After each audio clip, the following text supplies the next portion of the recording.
محمد إحسان دكتور محمد إحسان شاف ديري سياسي لبريطانيا جلما دكتور دماتا باش بيدين هناك تو دوركتي لتو هايداري روش عراقي كواتا قالوا دي تشارشوف نبيجا اينيا ايرودا كو بصدان هزار آلي جرين مقتضى صدر برهبون بو مقتضى صدر بخوا تيدا باجدار نبويا ديتناته اي بخو قطار بيشكيش نكي بشكل زور سپاس اگه خدا بتا تغريدا ويادهي بو ديار كر إما أزد حاضر آن من ينوب عني آن أو كساكي إيك الجهة من دورنيا خطبة بدد بو چون أمنا شخصي دورنيا بو هزكا أجركا أمني بد بأنه أجرا أمني زور دز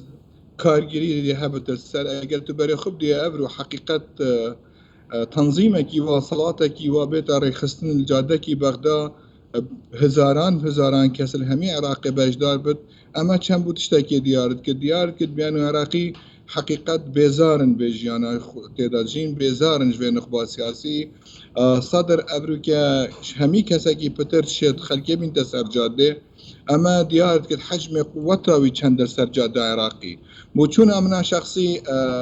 بو کاری امنی بجدار نبیه اما دیارت که تن بیانه تا امرو جورترين زعيم السياسي الشيعي العراقي مقتدى صدره حقيقة قال خلقي قوتن هند خلق نايت سرجاده نشد في خلقي جمعك بلام ديار بو بأنه نخير تامرو ولو بشتي سحبه حفتي وسين دامت برلماني تامرو جادة عراقي شخصية مقتدى صدر الشيط رقم يكبت الفي معادلة سياسية دا أما رسالتك مسجك أبوا أطراف سياسي بين من هي النشين كارك يمكن شو وقت من بفت أتشمل وقتك بدم خلك كتير هي أما حقيقة وقت أكبر خب دبان مشهد التايت قبل تبيني بيرا مظاهرة كتير تذكرني بيرا الصالة شيستا عبد الكريم قاسم يا كم جار الشيعة 1 مليون كسبين تسر جادة خلال زعيم حزب الشيوعي وقت الصيني دنا عراقي وكاري أمش بوچونا ك ديار كدنا قوتها سنجي مقتدى صدر الساحة عراقي چنده اما اطراف دين سياسي حقيقة نشين كاره كتير بكن نشين إهمال دوري بكن خو إثبات كريا تامرو بأنه جادة شيعي تامرو جير كنترولا سماحة سيد مقتدى الصدري دايا بله هلبا دكتور همي شوانا جيك كفن بربون كفن ولسر كفني جيك بالصوري نفيسي بوني برهفن بومرني ايدامي بحثنا باروكا قطارا مقتضى صدر بكين اوي قال لك تركيز سر هنديكر كو جروبين تشكدار ميليشيا تايبتي حشدا شعبي بيقومان افت سربخانين بيوست افا بين تنظيم كلام بين راي خستن دشارچوبه ياسايدا وكي ورقه كي جباش جاريه ولاتن در دور و نه بكارن حتى جاريه هنت اديه نفخج نه بكار انين حيث في مسج چات خيني قالوا حقيقه ما رسالك واضح ودياره أطراف الحشد شعبي هندك أطراف الحشد شعبي جدي مقتضى صدري نجبر أو أطراف أصلا اشرح تياري صدري درجونا جماعتك مثلا خلقك قال شاي تشيبويا أفريكا بويتا زعيم ميليشيات الناف حشد شعبي دا أما ارتباطك واضح يعني هي أبو إيراني مسجك واضح أبو إيران بأنه أم دستكاري دستي خدريشنا كان زيدتر بو كارجريكي وضعكي عراقي خرابتر نكنش وضعي بتر ما هي أفريكا خرابتر نكن مسجاوي واضحة بأنه هندك أطراف العراقي داخل وكي نور المالكي يعني غيري بأنه أطراف حشدا شعبي بكاردية من قبلوان بأنه بكاري دستوان دريش كنيان بيتا تابع بيت بنا رئاسة قوات مسلحة عراقي بيتا تابع تنظيم كتير بو حشد بيتا كردن أبروك حشد راسي هند أطراف حشدي تهديد أبو استقرار مجتمع عراقي تهديد أبو كردستاني تهديد أبو سلمة اجتماعي تهديد أبو نخب سياسي أما بوان ديارت كد بأنه أبرو أز الشيم جارة كتير زمامي أموري وربقرم هيم بي من نشين كاري بكن بركردنا كفني أمانك جارة يكيميا هكا تبي بري خب ديال سر زمان صدام حسيني باب مقتدى صدري شهيد صدري كم خبو أويجج بري هميا كفنت كريا برخو همي جارة حتى هذا شهيد كردنين سر دست صدام حسيني ونظام بعثي أبرو أو عيني جيلة عيلي تيارة خدانة عيني مدرسينا عدري بوچون وعيني ريباز هنا ولی دکتر گلمه ببینم با که میدانی روشا بغداد بشو پینین شبان جباری لویرد گلمه شبان دنبا شبان هدی و که وینا خویاد کن هدی میدان تی تشول کرن جالی گرین صدر روش چاین ها گلو پشتی نویجی و پشتی گوتاری حالبت والله دیاره استا پاشوی که وتاری هینی پیشش کرد لەلایەن نێرێکی مقتدە سەدرەوە و ئەو پامەی مقتدە سەدر هەی بوو هاکار گەیاندی کە کۆمەڵێک خاڵی لەخۆ گرت بوو پەیامەکەی و لەگەڵەوەشدا سيد حسين بس مباشر شيخ عفوا تفضل ويانا مرحبا بك شيخ شو العام احكي لنا على هاي صلاة الجمعة وهاي المراسم اللي اليوم شفنا بسم الله الرحمن الرحيم الحمد لله تمت صلاة الجمعة المباركة في مدينة الصدر المجاهدة والتي تعتبر أكبر صلاة منذ 2003 نفيجش صلاة حزار وسيان وحطانها اف نفيجا روجا إني براستي قالك ريكو بيك بور ورسمي بريكو بيكي بريفاتشون دبن جيرسيا سماحة مقتدى الصدر ده او داخواج كساتين سياسي كركو فقرن لخوا فقرن كو كاركي باش بو خلقي بكن و لخودي فقرن ام سباسيا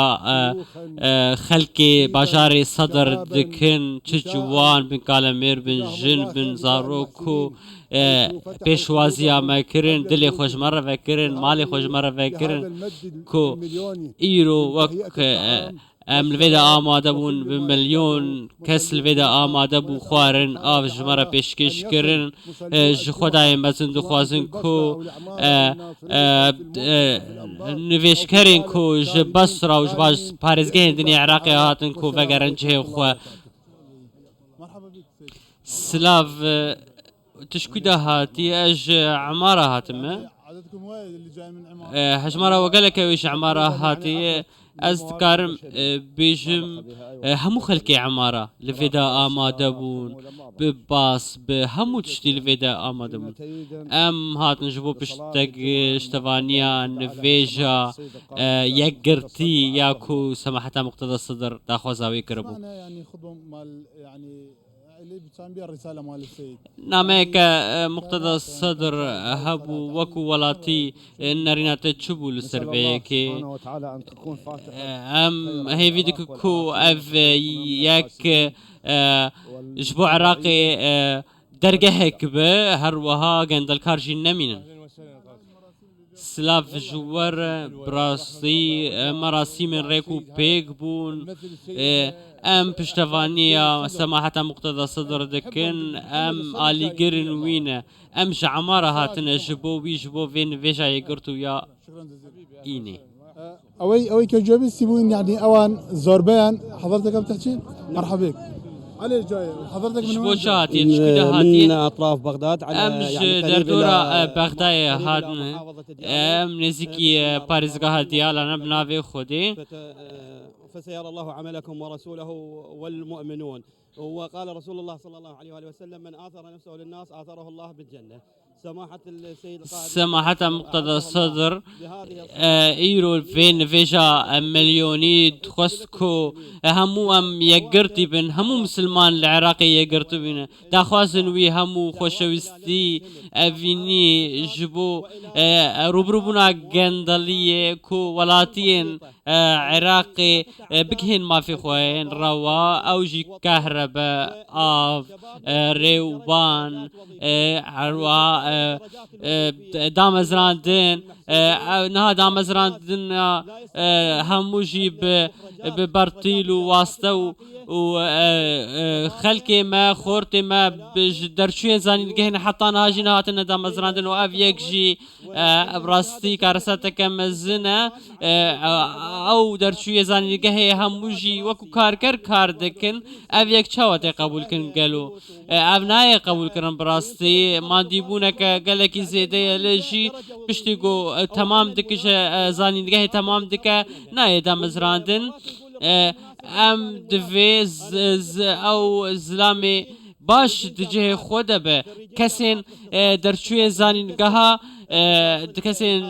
زانينجهي دفي تجيه خودها بدا مزران نجه كده كو او نظام في او تجيه مقتدى الصدر كار اگر حكومة بيان جين هالبجارتن ورن كرن مقتدى صدر دكار فيكي كنترول بك بري مقتدى صدر دكار فيكي هم كنترول بك اخافت ناوي العراقي همو يجيب بهيزة هجرنا او ببراستي اف كتلة نكارة تشتكي بك دمكو وی فرمانا وکشاندنش پارلمان دا مدیبه کو اخافتناوی یکسر هات جیب جی کرن همویان آوی کر یکسرش پارلمان وکشیان یعنی فرماناوی نابدو براستی فرماناوی یکسر جیب جی دبه مقتدى الصدر دفي از عمارة ما از هاتم فين فيجا يا قرتي لسر دا خوزا سماحة مقتدى الصدر جبو بشتفانية ويجبو سالفاقرا فيجا إيني يا سماحة محمد الصدر صدر ام فين في فيجي او يك ديار دبكو اف جبو يك هلوستيا يا هلوستيا مسلمانا تش كرد بتش عرب همو بيك هاتا براستي يقرتنا خلكي عراقي قالي عراقي دفي حكومتا جندل كار نمينا دفي چاك سازي بينا كرن ام داخوازا چاك سازيان العراقي دكن كو خزمتا وان ولاتيان بكرن ما صار الاصلاح هكر چاك سازي العراقي نيكرن ويانا سيد مقتدى هكر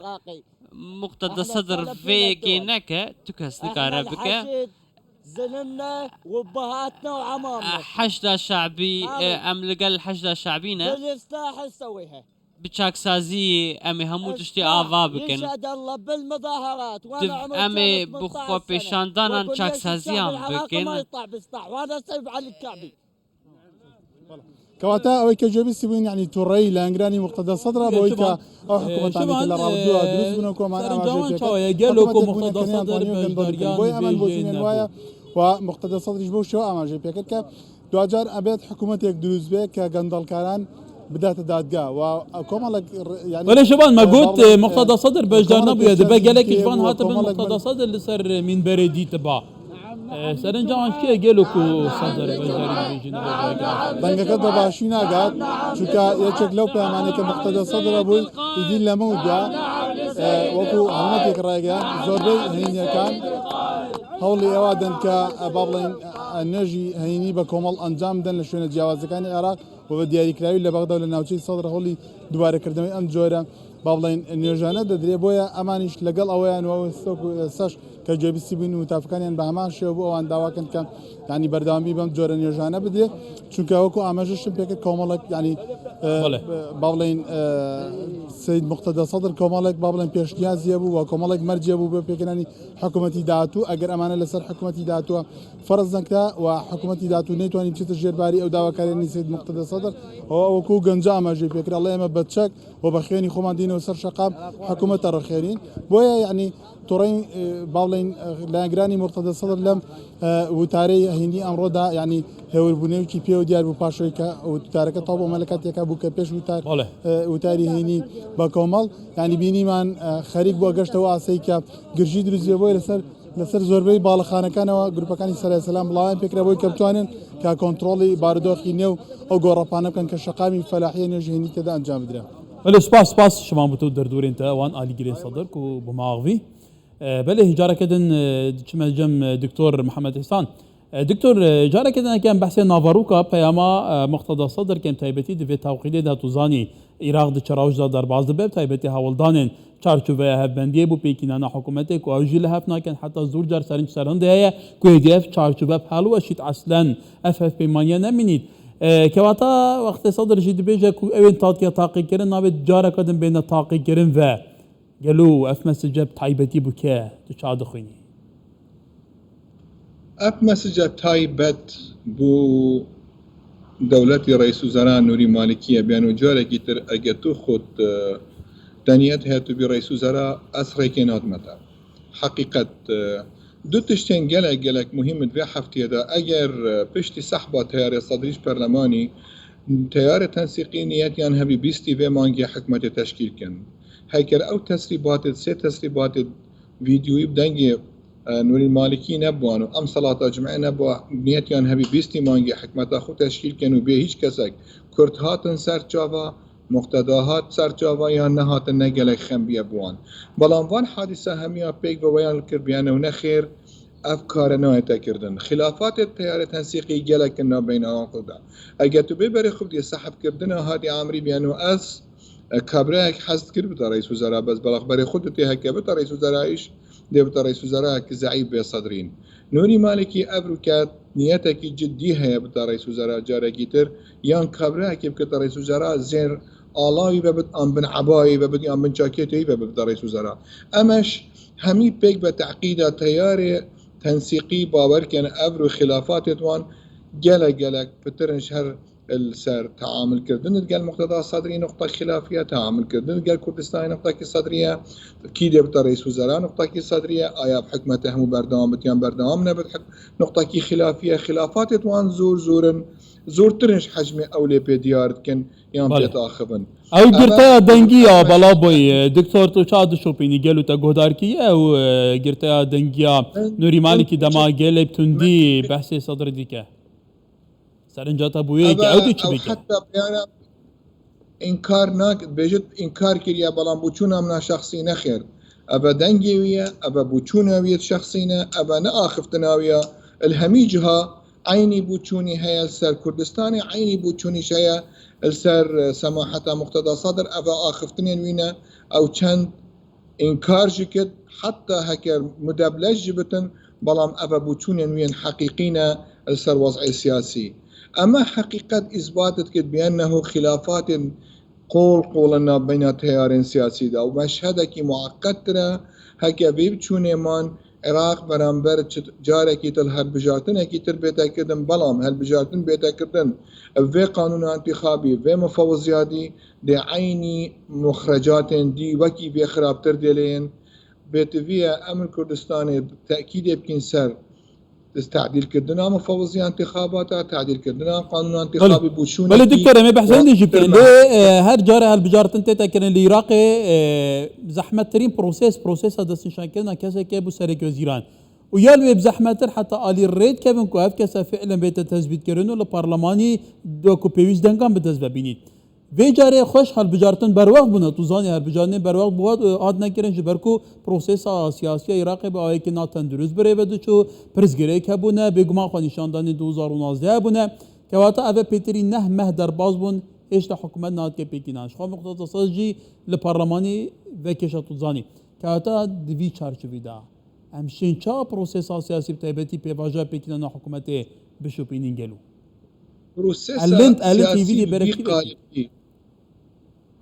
في قالب السياسي في بوچونه في قانون انتخابانا واضح في خدير كردن السر جواب واضح آيا كتلة مازن يكنو عقدته هي آيا كتلة مازن أو كتلة إجباري هل بجارتني بيتا تشكيل كردني يعني داخلي برلماني دا هكر أفتكارنية كردني تو همي جارة هل بجارتني عراقي يتوشي كشي بتا قانونا كي نواضح هيا كاكيا تو حميد دنيا تو إما تحالفة كده كجبري هالبجارتني أو تحالفة ديشتا هالبجارتني دانكيان إنا دا تشكيل كن دانكيان أنا كي دانكينا بتر أو تحالفة شد حكمة تشكيل كد أمرو حطانو كأم حاصصاهي إلا رئيس وزراء شيعي بتو كرد برئيس حكومة رئيس كومار كرد بتو رئيس برلمان سنة بت أما حقيقتك تتأخذ برامبر كان بوچونك امرو كردنا متفق سروكي كومار يعني شبك يعني عراقي هم انتظار يكون حتى كرد متفق بله دكتور انا متفق سروكي منجمني وزيران ايا بيتفيا كرد وسنة انتظار يمكن اجر سناش تركيا وقطر نبوا اتفاقيا نتكلنا بين اخوان داتاك وحلبوسي بباري خوي رئيس مجلس البرلماني ابدا تشون بد بله دكتور بدا سورياتا دمت بيد بيتر سيرفي برسياغ توزاني العراقي روش عراقي شروكي كي بداويه مجارا كردان وسنيان تعامل كرن دي قال في راوشي قالك سباس بتا دكتور بقمان بابتك كدن هي دكتور محمد إحسان شاف ديري سياسي لندن زور سپاس